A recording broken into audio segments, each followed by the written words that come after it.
Let's all get a songbook and turn to page 339. Now, I don't think we've sang this song but maybe once or twice, and I wasn't the one leading. It's a real nice song. I just don't know if I'll get the words right, so you pay attention and sing them all right, and it'll work good.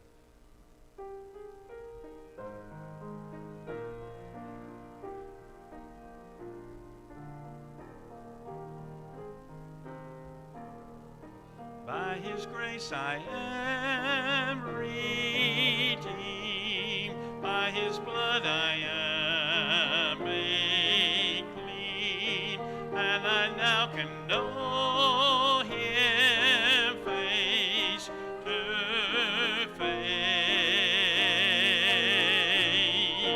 By His power I have been raised, hidden now in Christ by faith. I will praise the glory of His grace. By your grace I am redeemed, by your blood I am made clean, and I now can know you face to face. By your power I have been raised, hidden now in you by faith. I will praise the glory of your grace.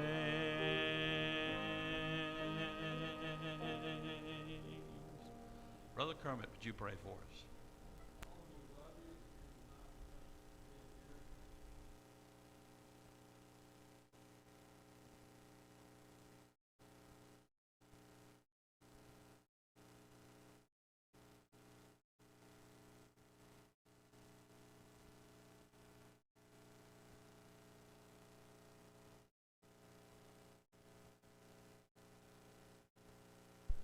Amen. Well, it is good to see everybody here tonight, and we do have revival coming.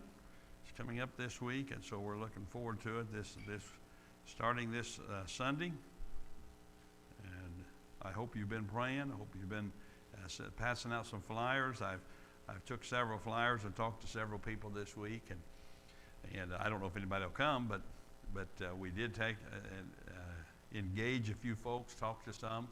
And I would tell you, you can invite people from other churches too. We're not trying to steal people out of a church, but it's during the week. We just wanted to come one night.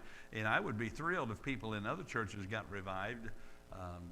It doesn't hurt us a bit if somebody comes from another church and they get revived. So I sent a text message to the Herskadals. And I told them, I said, well, if I was retired and lived in Danville, I would probably drive down to a night of revival. Then I said, did you ever get an invitation like that before? He said, no, that's a little bit different. But he said, I think I'll be there one night. So you never know what might happen if you go out and just say a few things. We're going to have a short thought tonight, and then we will go to prayer. We may get out way early, but I just didn't prepare much thinking because I've been working on revival and praying about revival and so on.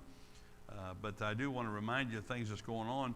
This Saturday evening at 8 o'clock, we're going to have one last time of prayer. If you can come, we'll meet here at the auditorium and spend a little time praying before revival starts. I don't know what format. Last Sunday we divided up into sort of like Sunday school classes, and that worked very well, I thought. But I don't think we can spend too much time praying and talking to God about things if our heart's in it and we want something to happen. So that's what we've been trying to do and trying to get everybody involved. Now, your prayer list, I don't know what happened, but you found the new one? How'd you get it? I'm going to say you didn't get it from Valerie because Valerie always takes mine to get one, and she didn't get mine.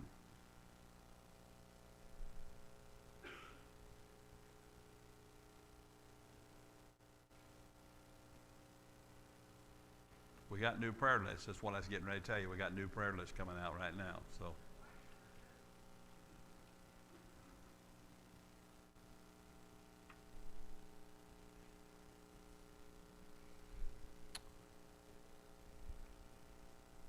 While you're looking at them, here's some people that are on the write-ins, and they will probably not be on that list, so you might want to put them back on there, maybe some of them. But how about Mandy? Is she doing?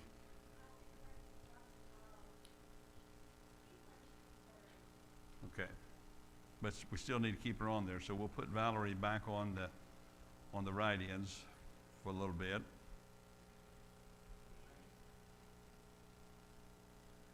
What is that? I don't know where I looked down here and seen Valerie. We'll put Mandy back on there. You put Valerie on there too. She's the one that's supposed to be doing this prayer list. I don't know where my wife got this. She must have just went in there and typed it up real quick. I don't know. Oh, she did.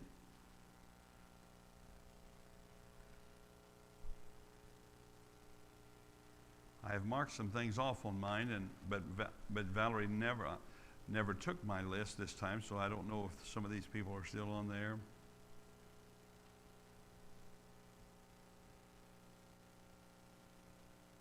Maybe she did take my list.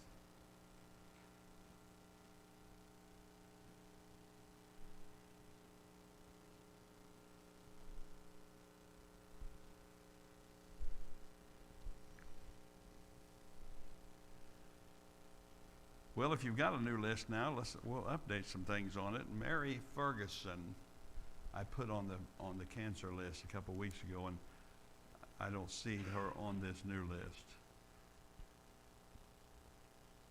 So you might want to put her on there, Mary Ferguson.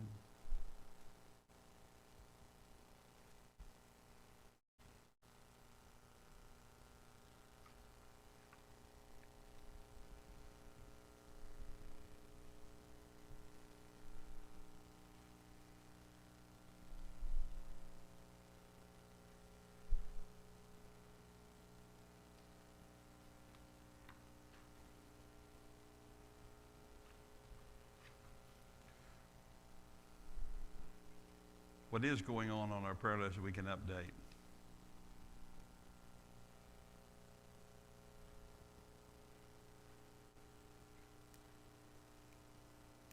Brother Rance?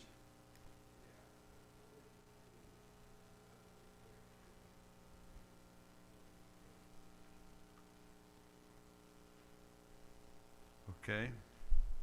See how that worked? We put her on other requests, and now she's going to have a baby.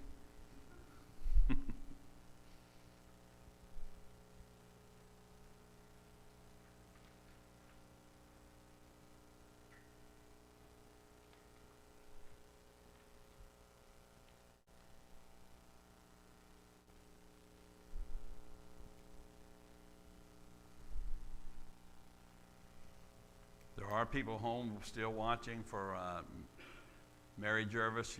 She's fully vaccinated. She's had COVID for 2 weeks, and she's a coward. And she's because she can't get rid of her cough, she's a coward. And I don't know why else, but anyhow, she's fine, but she's still a little nervous about coming. So we just left her home. We set a little pan of food out at her door every now and then. No. She said she's going crazy staying home. I told her, I said, well, you've been home over 2 weeks. You're not contagious anymore, so come on out. But she won't come out. So you pray that she'll have nerve by Sunday to come out, or else I'm going to have to make fun of her some more. And she's listening right now and can't do anything about it. Yes, ma'am.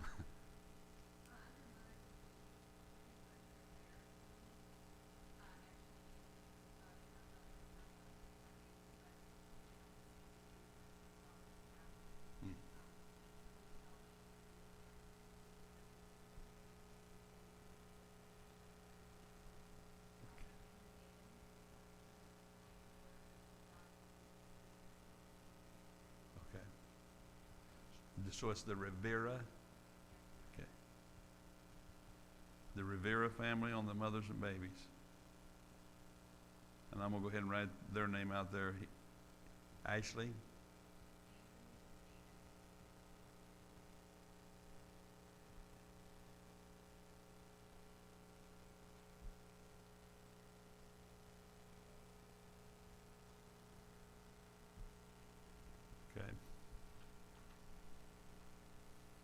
ma'am?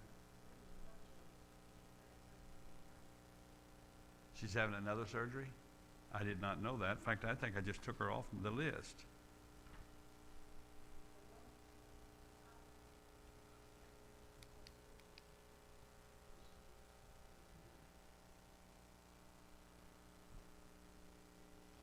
Okay, so put Lydia Lovejoy back on the list, number 4.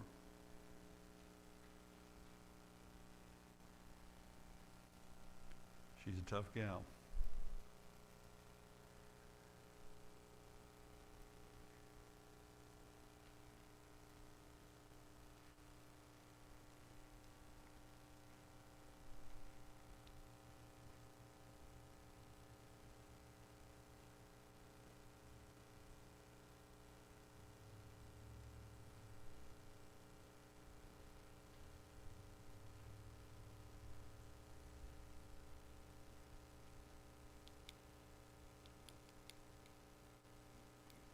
There used to be a day it took us a half hour or more to get through our prayer list.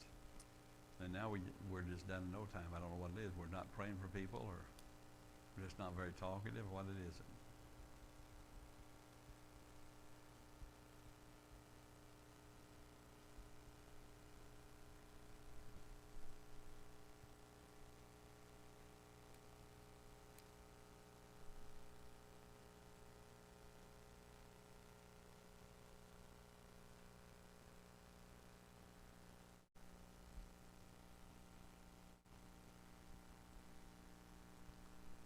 Okay, well, you hang on to that list, and we will pray over that list, and we will pray for revival here in just a little bit.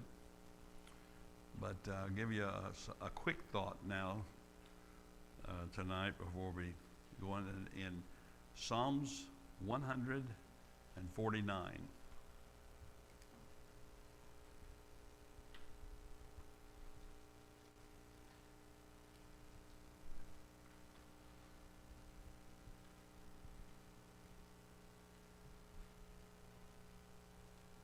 There's something about the Psalms.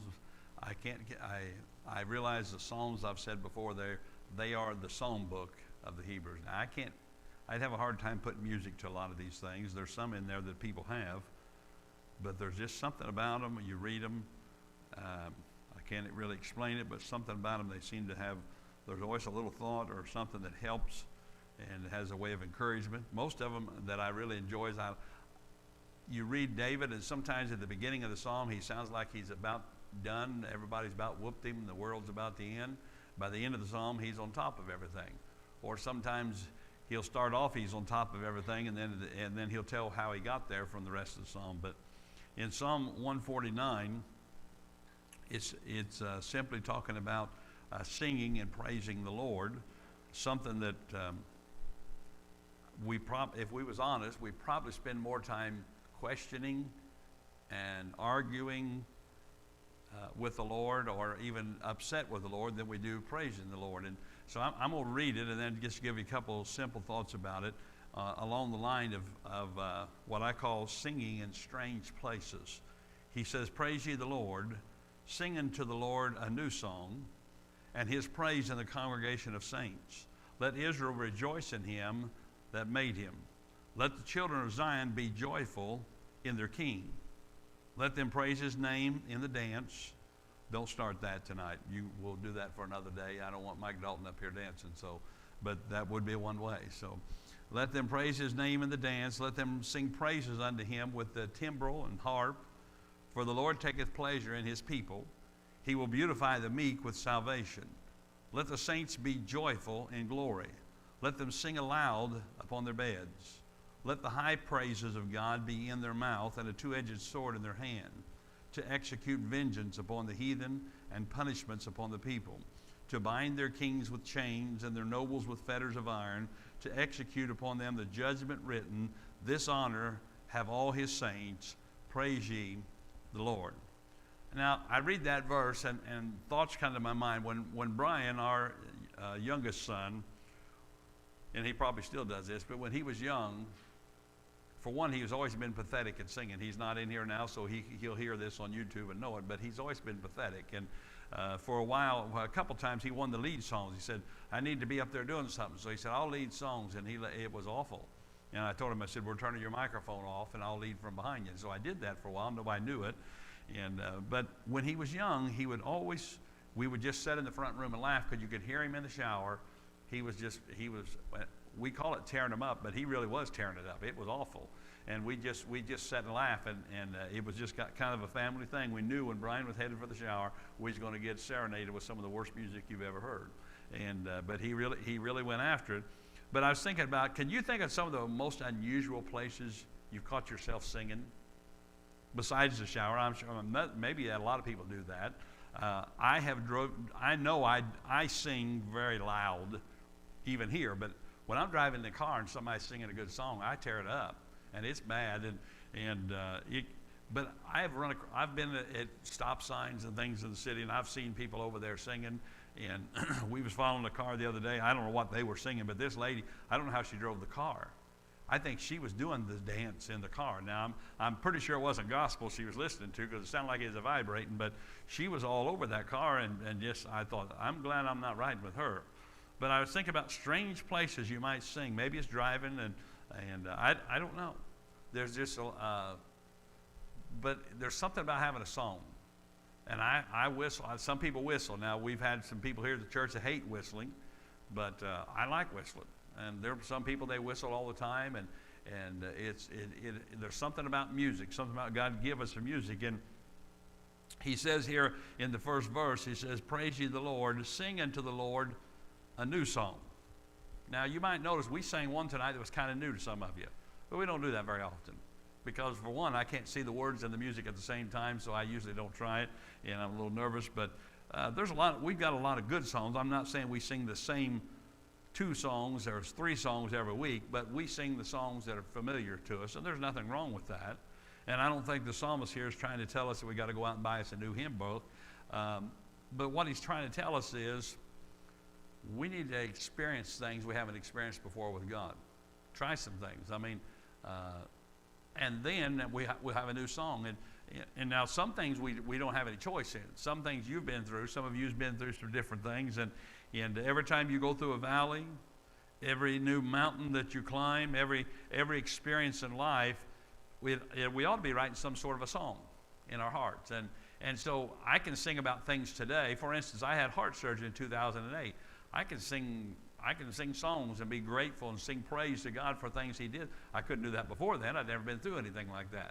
And that's what I'm talking about. As you go through different experiences, maybe through surgeries, maybe through the loss of loved ones in our family, through misunderstandings with people around us, people we work with, people that are family members. Sometimes we're overwhelmed, and some of you've been through COVID. We have things we can sing and say, Lord, and you don't. I'm not saying you have to put them in music, but I'm saying it's a new experience, and yet we find a way to thank God and to praise God for helping us through occasions that in our mind we thought, if I ever get to this, I don't think I'll make it, and yet we got to it, and we did make it, and God helped us.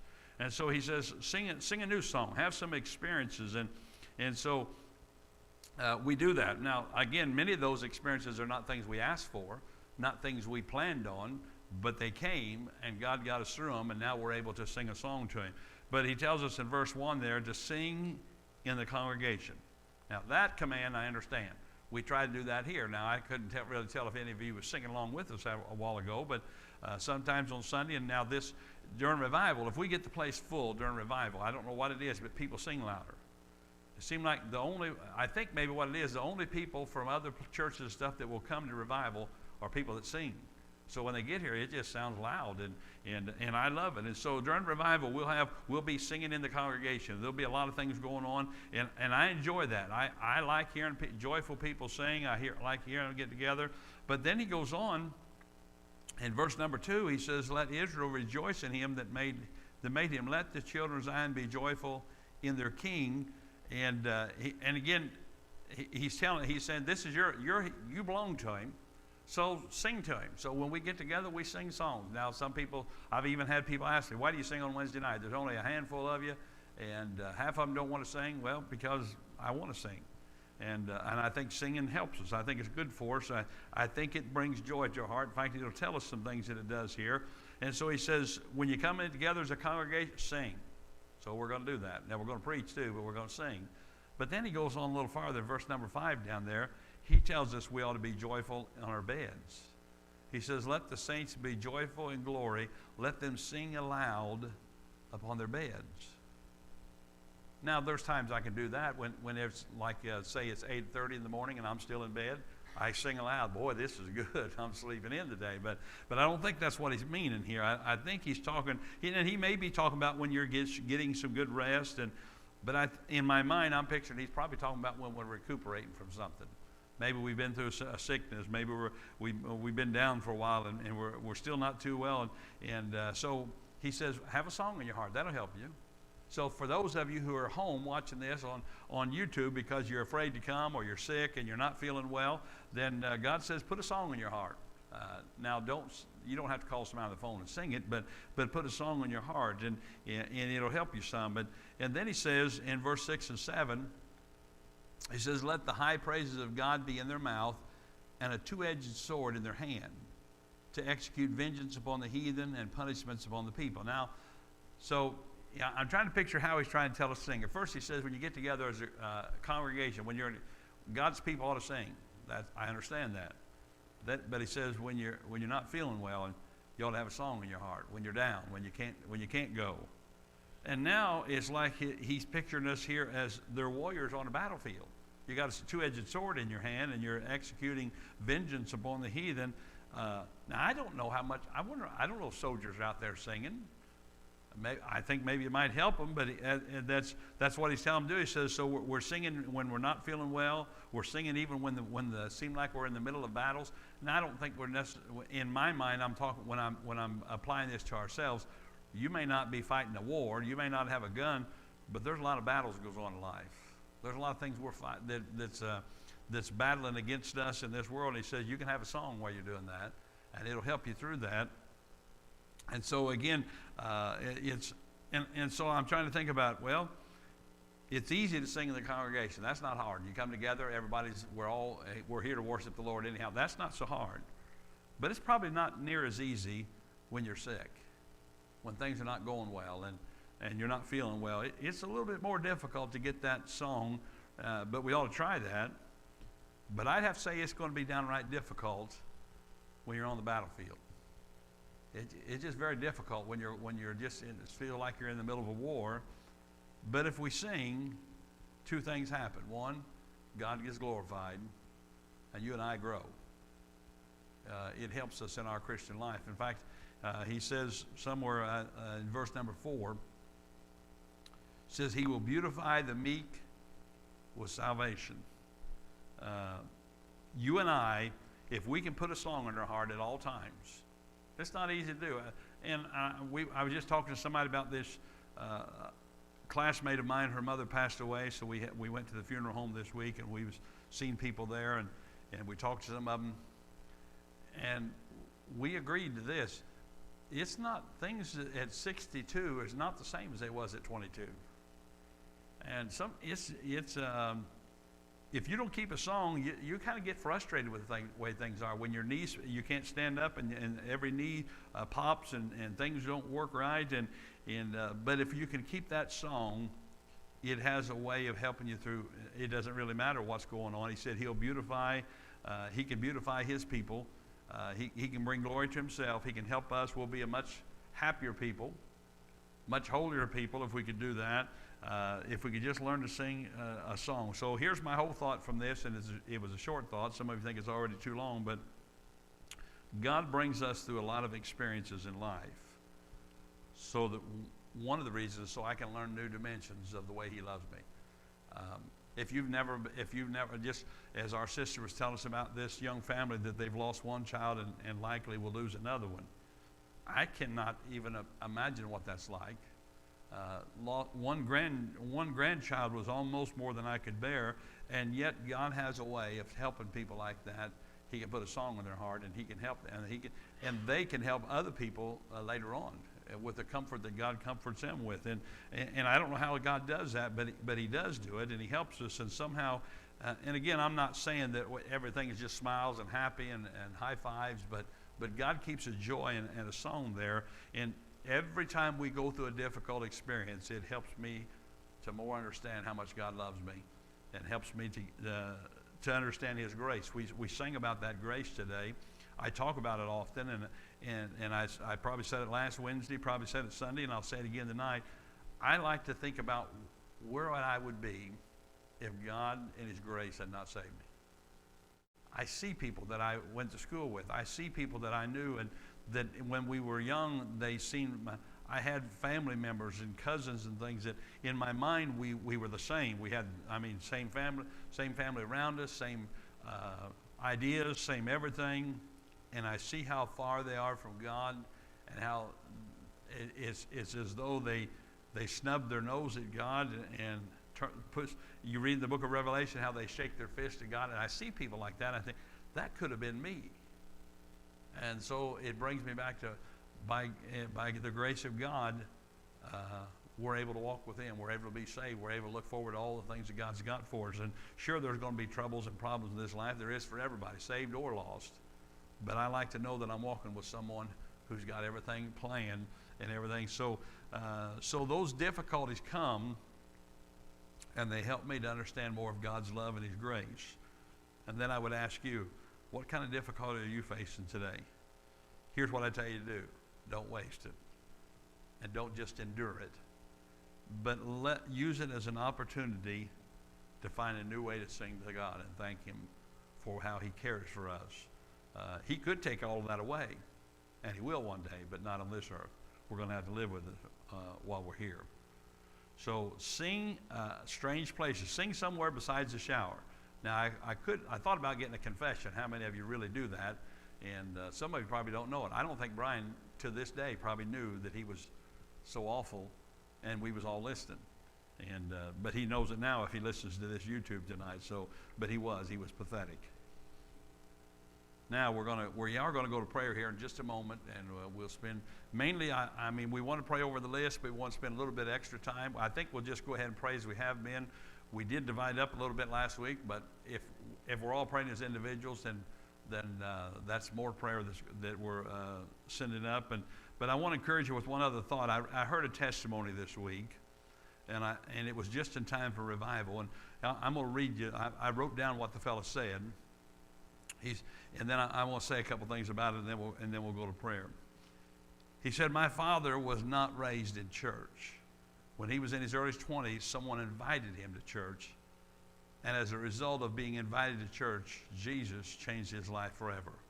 My dad got saved that night, ended up going to a Baptist college, and met his wife, my mom. My brothers and sisters and I were raised in a Christian home because somebody invited my dad to church." My encouragement, the reason I'm bringing this up is I want to encourage us. We still got a few days, and we've got next week with revival coming. And probably some of us have not yet even spoken to somebody about coming. It's hard to do sometimes. And the only way you can just quit that is just I'm going to do it anyhow. I know what I need to, and I know I want to, so I'm going to do it.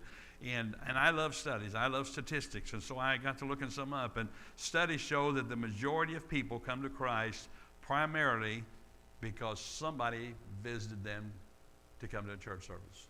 Now, that's not kids. Now, I'm not talking about young people. Young people, well, the young people come many times because their buddies have invited them to Bible school or something. But those who get saved in their later years, or maybe 20s, 30s, 40s, or even up, it's usually because somebody somewhere invited them, and they was curious enough to come. And it shouldn't be any surprise to us that evangelism does not happen unless you're intentional about it. Your neighbor's not going to know anything about the God you serve unless you intentionally say something about Him. And so I want to challenge you, even before revival starts, to make a simple commitment, and this will last beyond revival. But I thought about this. What if every one of us determined, this is what I'm going to do? At least once a month, I'm going to invite somebody to come to church with me. I'm going to invite one person, at least one time a month, I'm going to invite somebody to come to church with me. And again, I looked at some more statistics, and this is Lifeway research, 1 in 10 people, that's 10%, have 10% of people in church talk to someone about the Lord or invite them to church once a month. that's 10%. That means 90% are not doing that. What if we could increase that to 5 out of 10 or 7 out of 10 or even 10 out of 10 and just say we're all going to invite somebody once a month? And again, you need to know before you do this, most people you talk to are not going to come. Most people you talk to are not interested. But that doesn't keep us from doing it. I would say this because many people are afraid. Most people you talk to will not reach through the door and punch you either. And they won't curse you, and they won't run you off, but some will. Every now and then you get one of those, and you just live with it, and that's all right, because if you go to the grocery store and get in front of somebody behind you, you're going to get some rude ones, and you're going to get some weirdos there, so you might as well get them while you're out visiting folks too. So, but I thought about that. Even the Apostle Paul, and in my mind, he was the world's greatest evangelist, but over in the book of Acts, they talk about some of them scoffed at him, and one other said, we want to think about it. You remember that? When he talked to King, I can't remember now if it was King Agrippa, but said we want to think about it a little bit, but it does say a few believed, and that's our goal. If we talk to 10 people and one believes, or we talk to 100 people and one believes, well, we're doing something. So, but if you become serious about inviting others to church, then I would recommend this. Here's something that'll help. Go out of your way to be, not just go to their house, say, hey, we'd like for you to come, or call them on the phone. Be a friend to them. Do something and somehow be of service to them. I don't know how to tell you to do that, but let them know you're more than interested in just getting them to come to church, but you're interested in them as a person. And so you have to show some interest in them. And it's amazing how much influence we can have if we're just obedient to what Jesus tells us to do. Go out and care for other people. And the man who gave this testimony that I give here at the beginning, he ended his testimony by saying this. He said, I never met the man who invited my dad to church, but I'm going to hug him one day when I get to heaven. Him and his whole family are saved because somebody invited his dad. What if nobody had done it? And so I encourage you, it may not be convenient. It's not the easiest thing to do, but take some of those flyers, tell somebody to come. I went to see a lady yesterday. And again, a lot of people you invite, they may be from another church. That's fine. If they get revived and helped, then it'll still reach out to others. But yesterday, there's a lady that I know has come several years. I can't even say her name right now. I could see it in a little bit, but I can't. But I knew where she lived, so I stopped by her house, and she didn't recognize me at first, and that door stayed closed. And I told her, I said, I'm Pastor McClure. Oh, yes. And I said, well, I know you love the McBrides and the revivals, and I just want to let you know that it was getting ready we're going to have that revival starting here this week. Oh, I can't come down there. She said, your church is way too small, and COVID's out there. And she wouldn't even open the door. She finally opened the door a little bit and let me hand it around to her. And I said, well, the church is not as small as it was. I said, we did build another one. But she said, well, I just don't go anywhere. Could I tell you the devil has used COVID to scare some people too? There's no doubt it is a great sickness and nobody wants it, but I would rather have it than to be froze behind doors and not. And I felt sorry for the lady because it almost sounded like I don't go anywhere. And from the looks of her vehicle sitting outside in the carport when I walk by, I don't think it's moved. I don't know how she gets by, but I just feel sorry for it, and that such fear has taken us and keep us. If I ever get afraid enough that I won't go to church, then I am in trouble. Now, we need to be sensible. If we're sick, we ought to stay away from church and stay away from people. But if we get so afraid that we can't do things, then that's not of God. I don't think God's going to tell us, I need you to be afraid enough that you don't come to my house no more. I don't think he's going to do that. So I think Satan is trying to scare us, and it's working with a lot of people. But let's go out and try to get some, take some flyers. There's people out there. I talked to some some said they'll be here, some said they won't, but it's worth the time. So take your time and go out and see them. Now, with all that said, let's take some time to pray. If you've got a prayer list, you got 2 prayer lists. You got August, you got September, you got all kinds of stuff to pray over. But let's pray over the list, and let's spend a little extra time after you pray. If you got list number 4, after you finish list number 4, then spend the time just praying for revival, that God would help our church, help our people, and whatever list you're on. When you finish that, spend a little bit of time asking God about revival, and let him know. He knows it already, but show ourselves that we are interested and we want to see what God's going to do. here in our church this next week. So let's go to prayer.